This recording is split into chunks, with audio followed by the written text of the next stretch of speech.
Hi everyone, this is Carol Ann Speaks, the State of our World on Friday, May 22nd, 2020. Here we go, another day in the life of the world battling the coronavirus. Now, coronavirus is still here, still have to test everybody.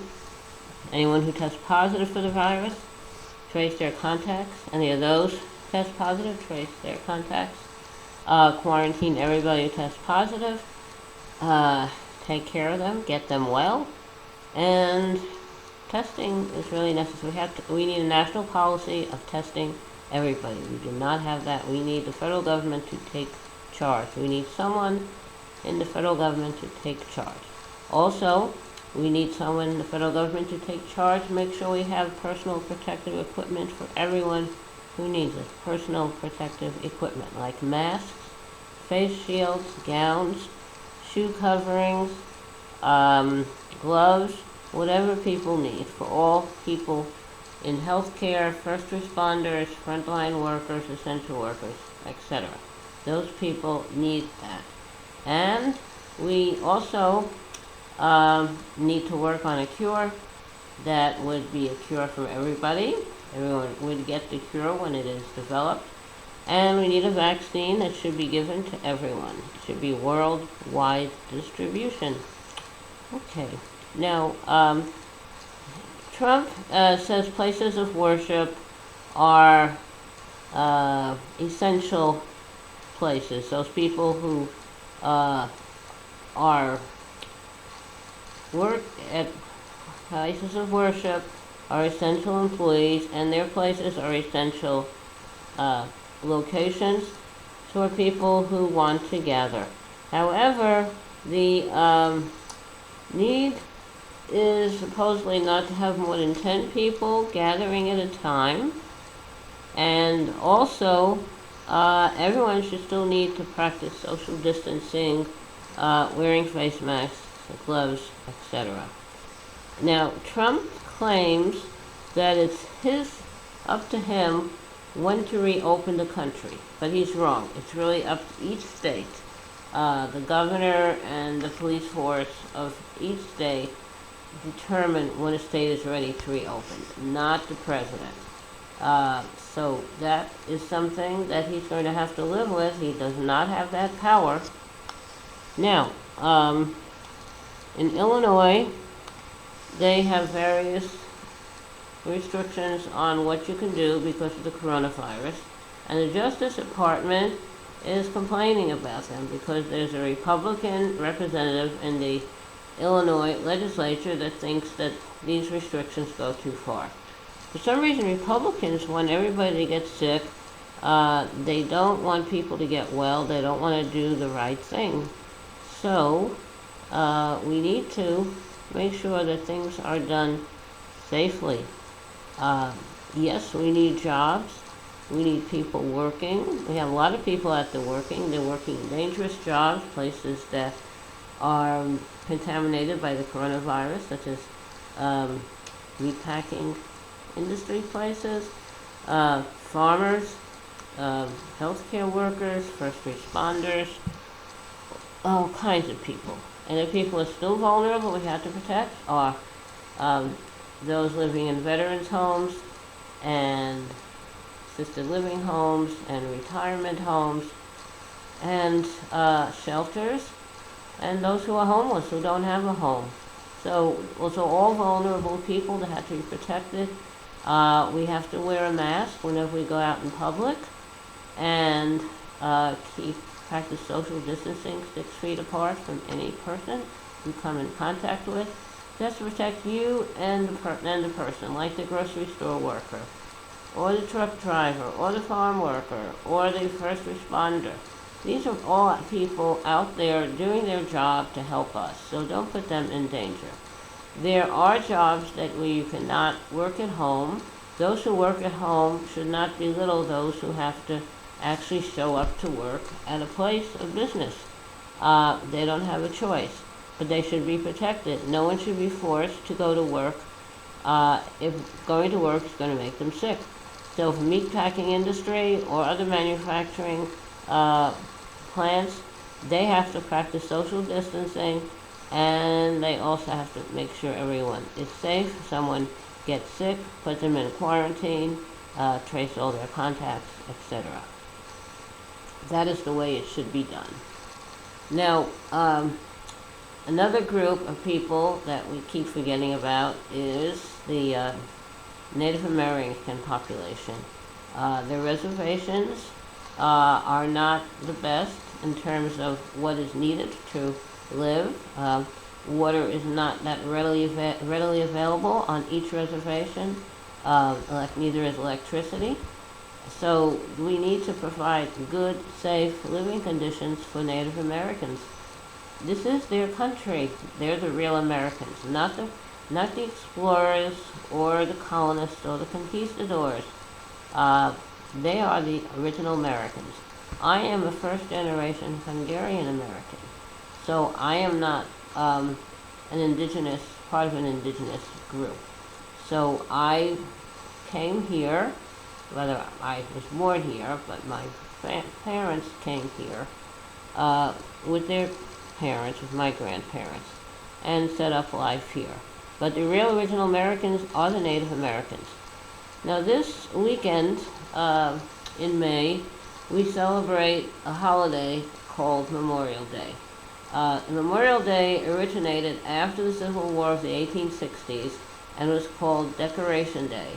And at that time, after the war, people, both North and the South, they got together and they started decorating the graves of those who had been killed in the Civil War, both sides, the North and the South. So, and that continued from that time to today, and changed its name to Memorial Day. Now, this is supposed to honor and reflect on the lives of those who made the ultimate sacrifice. This is the Civil War, the War of the Spanish-American War, the World War I, World War II, the Korean War, the Vietnam War, all kinds of wars that have followed on since the Civil War. So we're supposed to be reflecting on the sacrifice these people made. Why were they called to fight? Was the fight justified?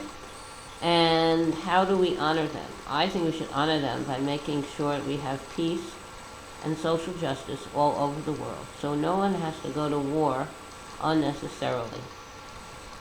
So that's my goal. I hope someday we'll achieve that real world peace with social justice for all the creatures, all God's creatures, not just the people.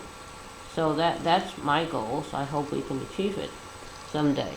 So if you consider Memorial Day weekend as a time to go to the beach or go to the park, have a picnic, go to the mall, do some shopping, you don't really get the meaning of the holiday. Memorial Day weekend is about honoring those who gave their lives for their fellow citizens to have peace. And since the Civil War, there have been a lot of wars. Haven't never really had a long period of peace in this country or any place in the world. So everyone should be thinking this weekend about the sacrifices made by those who do serve in the military and end up being killed while serving in the military. Very important concept. It seems to be foreign to some. Of course, some people who never served, they avoided the draft, they got an educational deferment, or they had a family they had to take care of, or they're supporting their parents, whatever. A lot of people avoid the draft for various reasons. I think everybody should serve in some capacity once they finish school, turn 18, whatever it's decided at the time, and that everybody makes a contribution, not just those who don't have any other thing to do, don't have a job, rely on the military for an income and some training. So that is my thought. What is yours? All right.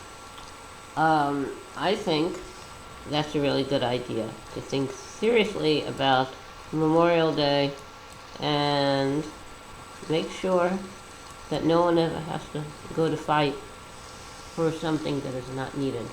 Actually, the Civil War started out when the North and the South couldn't agree on the issue of slavery and ended up going to war with each other.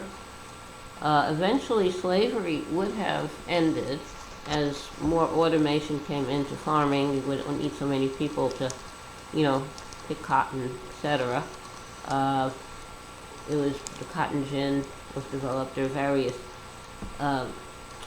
tools made that we really removed the need for so many people to work in agriculture in the South.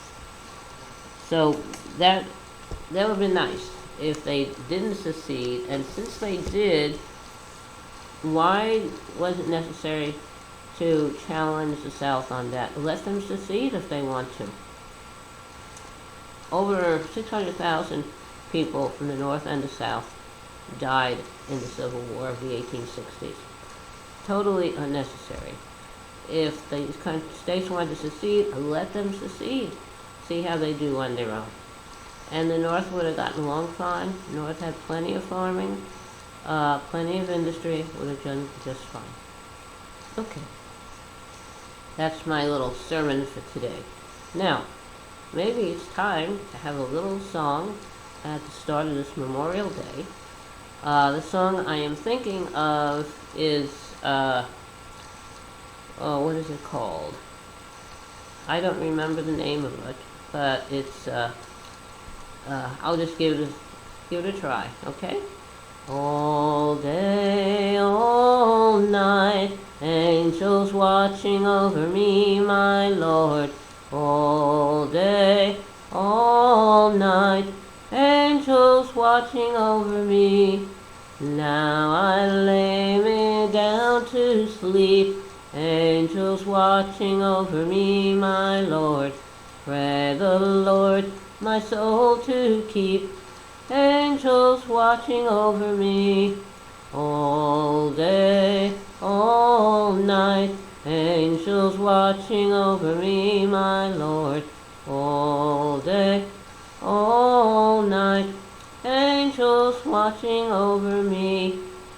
Okay, that's a song with no name in my brain. Hope you liked it. Thank you for tuning in. Thank you for listening. And think about the real meaning of Memorial Day this weekend. And remember, kindness goes a long way. Take care of yourself. Take care of others. Thank you for tuning in.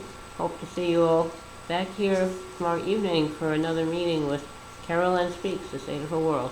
Thank you. Good night, all.